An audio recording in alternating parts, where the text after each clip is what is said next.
Hello, everybody, and welcome back to the Life and Family Coaching Hub. My name is Areatae McGhee, and today I want to share with you a story around my son's start of the school year, right?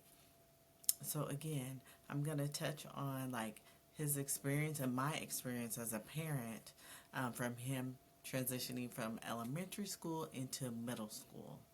Now, for a lot of people, we think, oh, this is going to be amazing. You know, they're going to middle school. It's going to be, again, so much fun. You're buying backpack, school supplies, things like that. Great. So, but what I wasn't expecting, and I think a lot of parents don't expect, is that our kids are feeling overwhelmed when they start middle school. Because again, this is a big transition that I have noticed that no one is talking about, or I haven't seen. Right. So, um, again, so um, this this is a topic that I wanted to share, and I want to make sure parents are aware of even this resource I'm going to share too. And this resource is a gem. I'm telling you guys, this resource is a gem, and you like have to have it. So let me go back a little bit. So kid is starting school where we have everything. I'm thinking the first week is amazing. First week's going good. Going in the second week, and I got a call that my son had been falling asleep in class and things like that. And I'm like, well, that's weird because I don't know how he's doing that because he's up and perky and doing, ABC, everything he has to be doing is what he's sharing with me. So come to find out, after, speaking with him, talking to a counselor at the school and teachers just following up. It was the transition. It was his transition into the new school year. So for him, I wasn't even thinking, as a new parent, you're like, oh, great. He's telling you everything's good, everything's going great.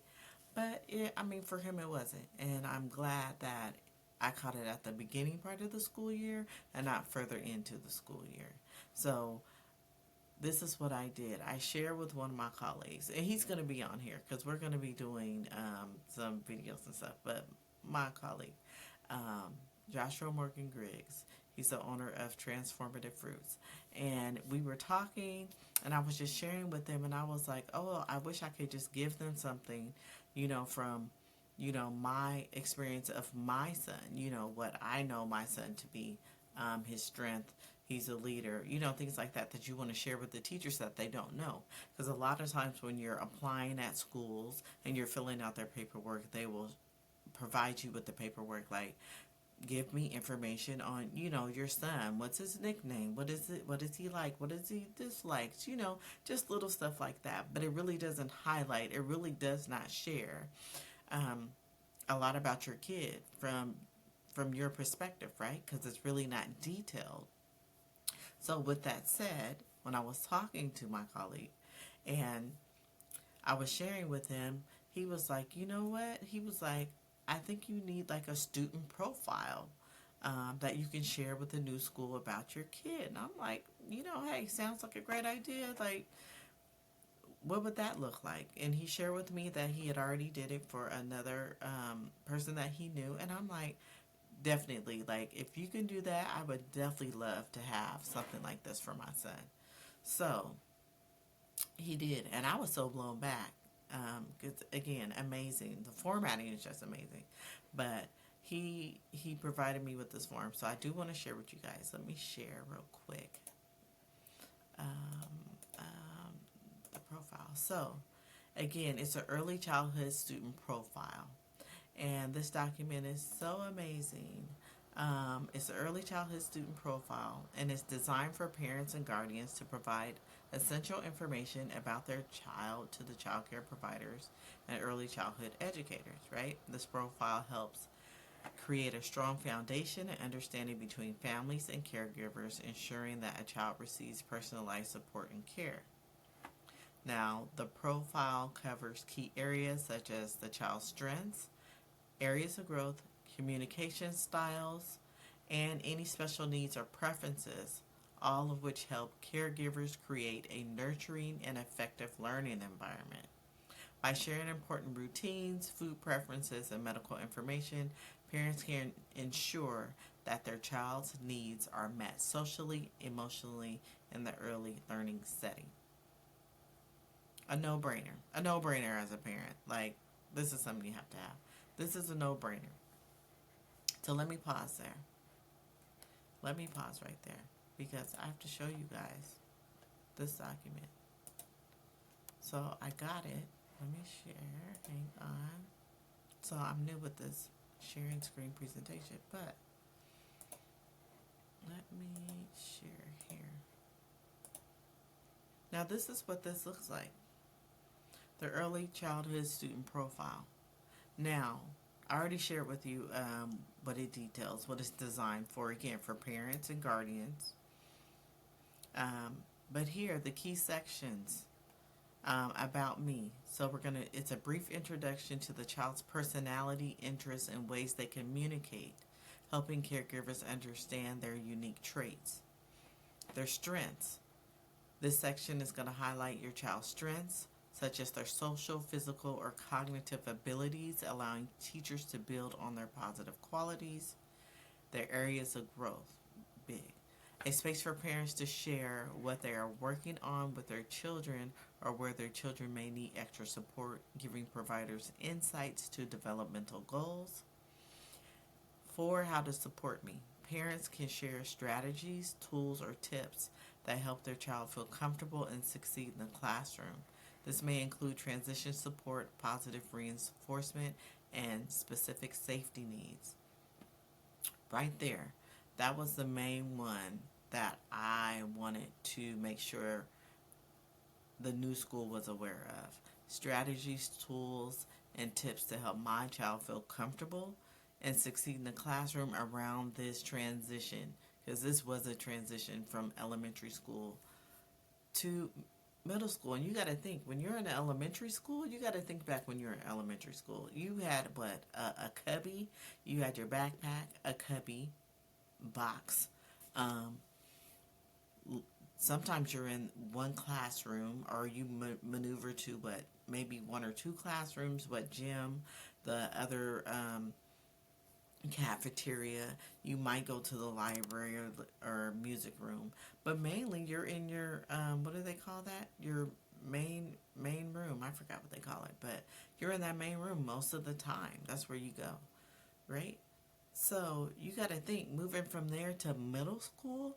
Now you're navigating a locker. You're navigating 6 to 7 different classes. So your kid is now moving to 6, 7 different classes during the day, plus their lunch, plus their gym, and other areas within this new setting. Like, there's no transition, really, like a large transition piece there for our kids who are moving along. So I could see, like, once I figured it out and it clicked, like I said, once it clicked, I jumped right on it. So again, this is a tool for parents and caregivers, because I know a lot of kids who are moving from elementary to middle school is having, these barriers to succeed as they navigate this new school and things. So we want our kids to feel comfortable. We want our kids to feel positive and supported. So this is definitely a way. Let me get back to number 5 on the key sections. Important to know. A section dedicated to sharing any additional information that providers need to understand, such as comfort items, sensory needs, or behaviors that indicate stress or discomfort. Please share that, because a lot of our teachers and providers, they don't even know that. Again, they're starting the new year, new faces. There might be some kids from previous school year, but a lot of new faces, new kids, they're not going to get all this information in the first day, the first week, the first 30, 60 days. They have to learn all this. So again, having this important to know section is very good to share with these new teachers and providers. Number 6, food preferences and allergies, of course. Ensure that the child's dietary needs are communicated clearly, right? Clearly, preventing any allergic reactions or food-related issues. Number 7, routines. Parents can detail nap times, comfort routines, or preferred schedules that will help the child adjust smoothly to the new environment. 8, medical conditions or special needs. This section, again, is critical for ensuring that providers are aware of any medical or developmental conditions that may require attention or special care. Number 9, family information. Sharing insights about the child's home environments, languages spoken, or family dynamics can further help caregivers connect with the child on a personal level. And then 10, your contact information, a place for parents to provide their contact details so they can be easily reached in case of emergencies or updates about the child. A no-brainer. It was a no-brainer for him. Purpose and benefits. Again, the profile helps educators and caregivers understand the child's background and personality, identifies ways to offer individualized support, foster a safe and inclusive, supportive learning environment, what we want for all our kids, and build stronger relationships with families through open communication. We have to communicate or we don't know. We have to share if our kids are, again, moving to a new school. It could be a daycare, it could be a child care, it could be middle school, it could be high school. We need to communicate and advocate for our kids and let these new teachers or providers know how we culturally, how we as families, how our dynamic works, and how we as parents support our kids. Okay, let's go through the profile. Early childhood student profile. Again, your basic demographics, child's name, date of birth, age, today's date. About me, a brief description of your child. Now, what I loved is that Mr. Joshua Morgan Griggs provided a description of each thing. So you already have placeholders for you where you can kind of just, okay, what does your child enjoy? You know, you can list interests or hobbies here. You know, how do they communicate their feelings or needs? Do they communicate? Is it out of their behaviors? Is it that they may write stuff down? I mean, this is stuff that parents should know. I think if you're a parent, you should know. And then share that again with the teachers and providers. And he gives great examples here. I love to play with blocks. I love to listen to music, and I enjoy being around other kids. I communicate by using words, pointing, and gestures. Strengths, right? We all love this section of strengths. This could be socially, physically, or cognitively. Examples. Social and loves to play with others, can follow simple instructions, love outdoor play or gross motor activities. Great strengths. Areas of growth. Again, what areas are you currently working on with your child or areas in which they need more support? Please, as parents, we need to be providing this information because, again, I even work with kids' early childhood. This is the information we need to share so we are all aware of how to support your kiddos. And, yeah, again, no-brainer. Love this document. Again, learning to share and take turns. Using more words to express emotions or managing big feelings that a lot of our kids have, right? And how to support me. Love this section. Again, provide some strategies or tools that help your child succeed. How can teachers best support your child in different environments, right? Again, like we said, this is a new environment for our kids, so we need to be aware of that. I mean, yeah, we say, oh, they're going to school, Yeah, but it's a different environment. It is a different location. It is different teachers. It could be different cultures. It could be a lot of different things. You want to make sure you're aware and your child is aware, and you guys should be working together, sharing in this together. So again, examples. I respond well to positive reinforcement and visual cues. Please use first, then language to help me transition between activities. Stay close to me during outdoor play or to help me feel safe. Again, these are examples. This is for early childhood, and I used it again for my new middle schooler. Again, important information to know This section, any additional information that is important for caregivers to understand about your child's preferences, needs, or routines. Again, kids who may have sensory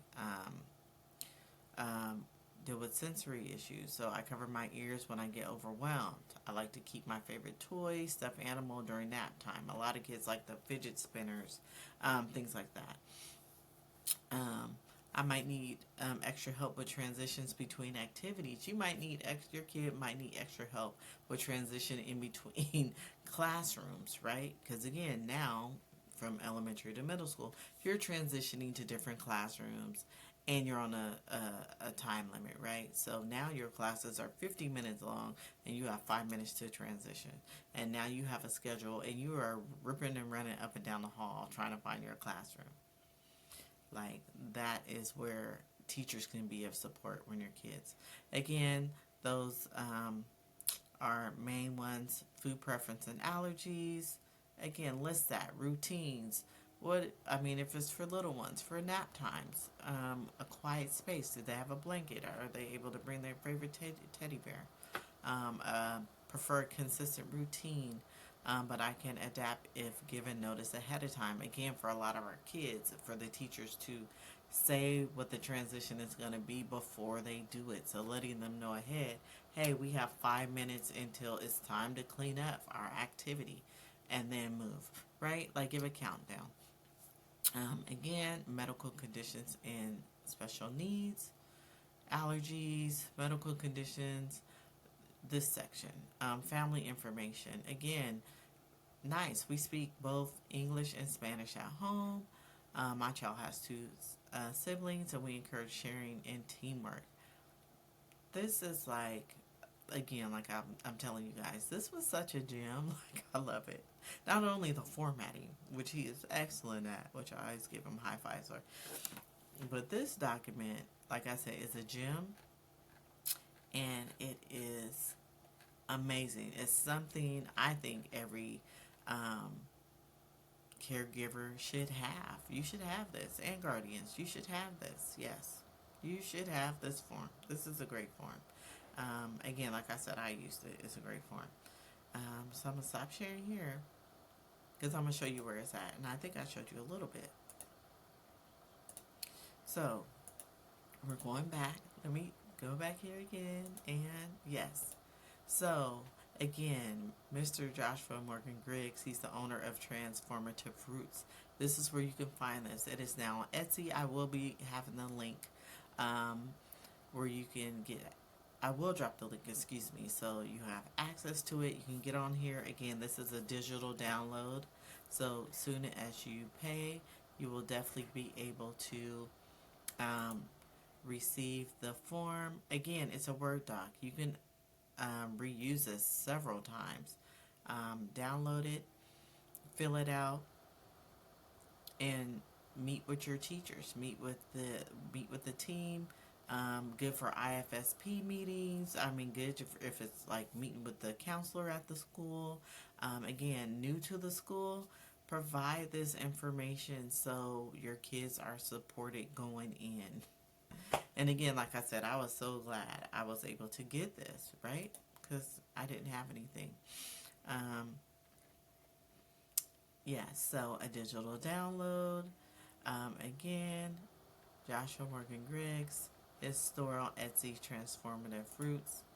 Go there and, start today. Get this for your kiddo today. So I did just want to share that with you guys. Let me know what you think. Again, I will put the link in there. But thank you so much for listening to my story.